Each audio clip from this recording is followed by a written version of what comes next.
Handover করবে BSF এর হাতে। তারা কি ললিপপ খাবে নাকি? গ্রেপ্তার করবে ঠক ঠক ঠক ঠক অবৈধ অনুপ্রবেশকারী। ঠোঙা দখল করে দেখান, টক টক করে কাঁপছে। ওরে বাবা রে। ক্ষমতায় আসার পর যেসব বিষয়ে শঙ্কা করা হচ্ছিল একে একে সেগুলো বাস্তবায়ন করছে পশ্চিমবঙ্গ বিজেপি সরকার।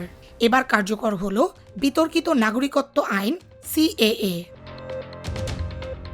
আর এই আইনের ফলে 2024 সালের 31 ডিসেম্বরের পর যারা বাংলাদেশ থেকে ভারতে প্রবেশ করেছেন তাদের অবৈধ অনুপ্রবেশকারী হিসেবে চিহ্নিত করে ফেরত পাঠানোর ঘোষণা দিয়েছেন পশ্চিমবঙ্গের মুখ্যমন্ত্রী শুভেন্দু অধিকারী।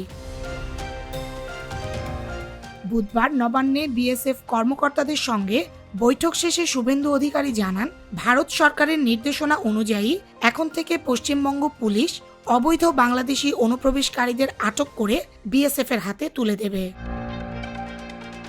যারা 2024 সালের 31 ডিসেম্বরের আগে ভারতে প্রবেশ করেছেন তারা আইনি সুরক্ষা পাবেন, তবে মুসলিম সম্প্রদায়ের ক্ষেত্রে এই সুবিধা প্রযোজ্য হবে না বলে সাফ জানিয়ে দিয়েছেন শুভেন্দু। সবচেয়ে উদ্বেগ তৈরি করেছে তার ডিটেক্ট, ডিলিট, ডিপোর্ট এই 3 ধাপের ঘোষণাকে কেন্দ্র করে, যার ফলে সীমান্ত এলাকায় বসবাসকারী মানুষদের মধ্যেও বাড়ছে উৎকণ্ঠা।